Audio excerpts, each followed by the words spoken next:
വാത്തിക്കുടി ഗ്രാമപഞ്ചായത്തിലെ UDF അംഗങ്ങൾക്കെതിരെ ഇടതുപക്ഷം ഉയർത്തുന്ന ആരോപണങ്ങൾ അടിസ്ഥാനരഹിതമെന്ന് UDF മണ്ഡലം കമ്മിറ്റി.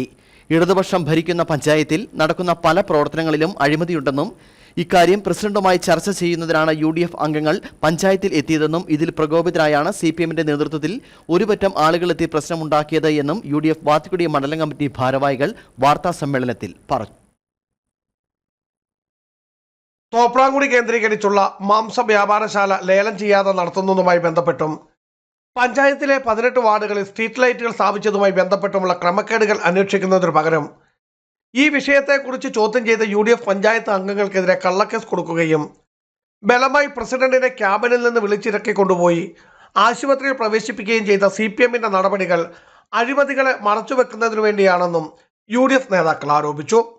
ഇതിനെതിരെ ശക്തമായ പ്രതിഷേധം സംഘടിപ്പിക്കുമെന്നും UDF ഭാരവാഹികൾ ചെറുതോണിയിൽ ചേർത്ത വാർത്താ സമ്മേളനത്തിൽ അറിയിച്ചു.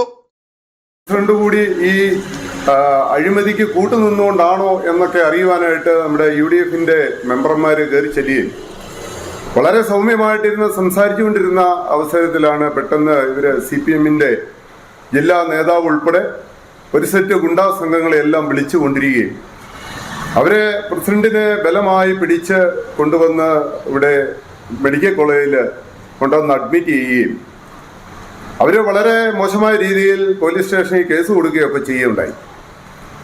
അവര് കേസ് കൊടുത്തപ്പോൾ അവര് പറഞ്ഞത് മാനസികമായിട്ടും ശാരീരികമായിട്ടും പഞ്ചായത്ത് പ്രസിഡന്റിനെ ഉപദ്രവിക്കുകയും അവരെ ബലമായി കസാരയിൽ പിടിച്ചിരുത്തി അവർ ഏറ്റുപോകാൻ ശ്രമിച്ചപ്പോൾ അവരെ ബലമായി കസാരയിൽ പിടിച്ചിരുത്തുകയും അവർക്ക് പെട്ടെന്ന് തന്നെ അവർക്ക് ബോധക്ഷയമൊക്കെ ഉണ്ടായി എന്നാണ് അവര് ആരോപിച്ചത്. കോൺഗ്രസ് വാത്തുക്കുടി മണ്ഡലം പ്രസിഡന്റ് സാജു കാരക്കുന്നേൽ, മറ്റ് UDF നേതാക്കളും പഞ്ചായത്ത് അംഗങ്ങളുമായ Josmi George, Bibin Abraham, Pradeep George, VA Ulakannan, Biju Vadakkekara, ഡിക്ലാർക്ക് സെബാസ്റ്റ്യൻ, അനിൽ ബാലകൃഷ്ണൻ എന്നിവരും വാർത്താ സമ്മേളനത്തിൽ പങ്കെടുത്തു.